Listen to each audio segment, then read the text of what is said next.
dalam keadaan menjadi muslim yang bertakwa. Begitu besar perintah ini sampai dikaitkan dengan kematian, bahwa seorang mukmin wajib memiliki sikap hidup yang disebut dengan takwa tersebut. Wajarlah Rasul mengatakan, ya ayyuhan nas, wahai manusia, ittaqillah haitsuma kunta. Bertakwalah kamu kepada Allah dimanapun kamu berada. Sebab kematian itu kita tidak tahu di mana tempatnya. Syukur-syukur kalau datang kematian kita sedang dalam keadaan sudah bertakwa. Lalu apa itu takwa? Takwa diartikan secara umum oleh para ulama kemampuan melaksanakan perintah dan kesanggupan menjauhi yang dilarang. Secara umum sangat sederhana sebenarnya. Mampu kita melaksanakan perintah-perintah Allah, sanggup menjauhi yang dilarang oleh Allah, insya Allah sudah sampai ke derajat takwa. Mampu melaksanakan perintah, sanggup menjauhi yang dilarang, sudah sampai ke derajat takwa.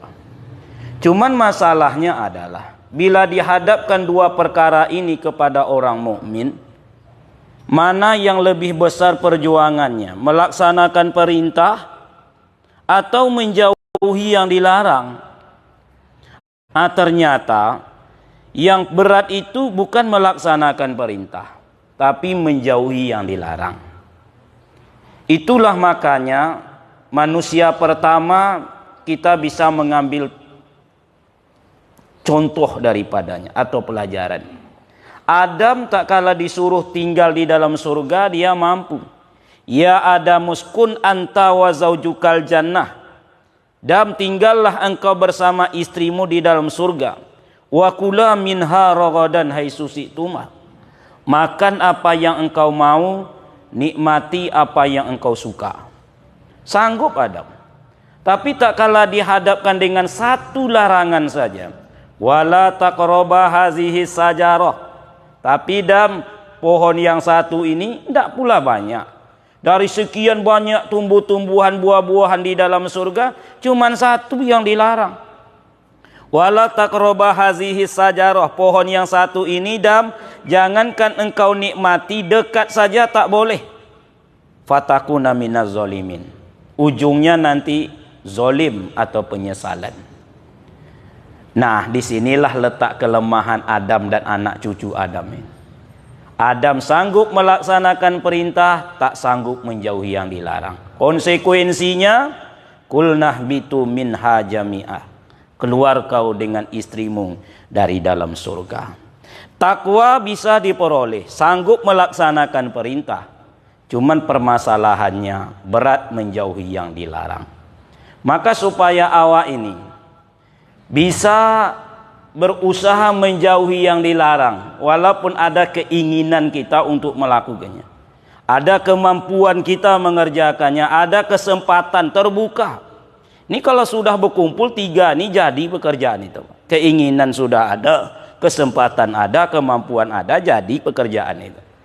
Namun kita berusaha tak mau. Apa usahanya? Ulama menyusun yang pertama, hendaklah kita mengetahui konsekuensi dari setiap pelanggaran tersebut. Semakin tahu awak akibatnya, semakin berusaha awak menjauhinya. Sebab hukum tanpa hukuman menyebabkan orang semakin sering melanggar hukum. Harus ada konsekuensi. Apa itu? Begitulah dengan konsekuensi dosa. Satu, siap-siaplah menerima azab. Baik itu azab kubur, azab mahsyar, konontah lagi azab neraka. Sebab tidak ada sebuah pelanggaran yang digratiskan oleh Allah. Adam saja diusir dari dalam surga. Masa awak dosa yang lebih besar dan lebih banyak dari Adam dibiarkan gratis? Tidak mungkin. Ada konsekuensi yang bakalan kita terima tuh Pak. Bahwa tangan ini mencincang, bahulah yang akan memikulnya. Siapa yang menanam, dia yang akan mengetam. Siapa menyemai, dia yang akan menuai. Sekecil apapun itu, walaupun sebesar zarrah, pasti dihitung oleh Allah. dan diminta pertanggungjawaban. Apa itu? Berupa azab. Belum lagi awak berjumpa dengan azab kubur itu, karena kita masih di atas ini, masih di atas bumi, belum lagi di perut bumi. Belum lagi kita jumpa dengan padang mahsyar itu, belum lagi kita jumpa dengan neraka tersebut. Orang sakaratul maut saja sudah diberi oleh Allah DP daripada azabnya. Itu makanya sakaratul maut itu ada yang husnul khotimah, ada yang su'ul khotimah. Su'ul khotimah itu lambang keburukan itu. Nah, kaum muslimin yang berbahagia, satu, siap menerima azab.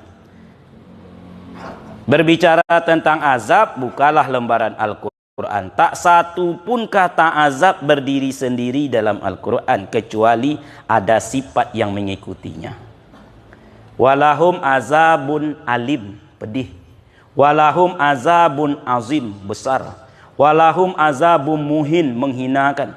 Walahum azabul harik, keras. Dan lain sebagainya. Semuanya disifati oleh Allah. Usahakan awak, saya yang menyampaikan ini. Rasulullah itu orang yang tak akan tersentuh dengan azab. Baik azab kubur, azab mahsyar, konontah lagi azab neraka. Beliau itu maksum. Cuman masalahnya beliau pernah menengok azab tersebut dalam peristiwa Isra dan Mi'raj.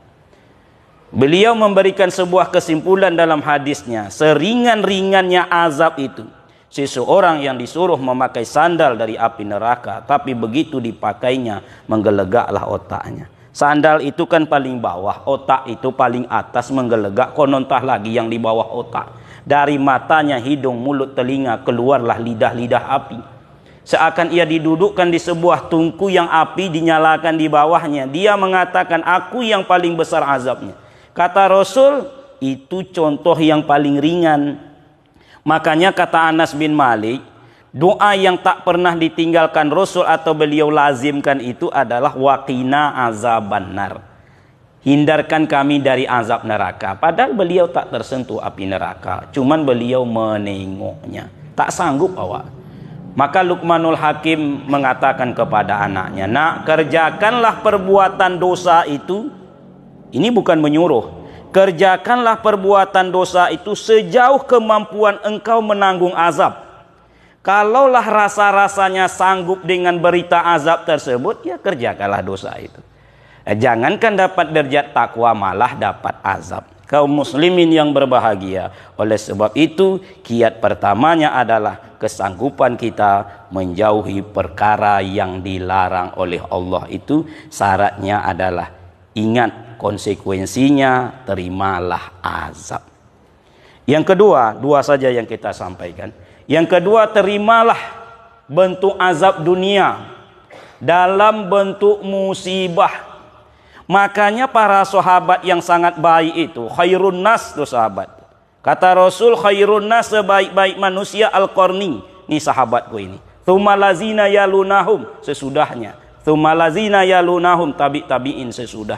Mereka itu kalau terjadi sesuatu menimpa diri, keluarganya, pekerjaannya dan lain sebagainya, langsung mereka istighfar kepada Allah. Mereka anggap itu teguran dosa yang dikerjakan.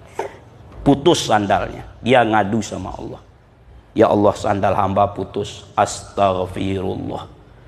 Jadi selalu konsekuensinya adunya kepada Allah. Dan itu ia merasa itu dosa, akibat dari dosa yang dilakukan. Dan kalau kita buka lembaran Al-Quran, tidaklah Allah pernah menurunkan sebuah musibah, baik dalam skala kecil atau besar, perorangan, sendirian, atau secara umum di negeri tersebut, kecuali diundang oleh dosa yang dilakukan negeri itu. Sejak zaman Nabi Nuh itu, banjir melanda Nabi Nuh. Dosa yang diperlihatkan, yaitu mereka melakukan perbuatan syirik. Dunia ini bulat, Bapak Ibu. Maka dimanapun banjir-banjir yang sering terjadi, itu rata-rata karena berkembang biaknya syirik di situ. Banyaknya di situ lebih laku paranormal ketimbang para ustadz. Orang lebih percaya dengan cincin daripada dengan Al-Quran dan Sunnah. Ko namanya lumui sungai dareh. Kalau dipakai di jari kelingking sebelah kiri malam Jumat, salawat 3 kali, dicampur adukkannya. insya Allah muncul wibawa, timbul karisma, orang sogan sama awak. Tapi jangan lupa selawat Nabi 3 kali malam Jumat, lumui sungai dareh. Catat Pak ya. Syirik hukumnya itu Pak. Kok kena nomor 2 kok lapender namanya kok. Itu kalau dipakai di jari manis sebelah kiri kok, tapi malam Rabu kok bini sayang sama awak. Rupanya ndak iyo dah Pak do. 3 keranjang cincin lapender ke bapak bawa ke dapur dibuang oleh bini. Nyu biniku baru sayang sama awak Pak, banyakkan duit belanjonya. Kalau ndak percaya cubalah Pak. Aturan 50 buat 100. Kok sayangnya sama awak. Jadi inilah perbuatan syirik, dan khusus di Indonesia itu memang banyak betul perbuatan syirik. Wajar banyak banjir-banjir. Bapak Ibu kalau ingin mendapatkan kain sarung Nabi Ibrahim, pergi ke Jakarta. Ada tuh Pak.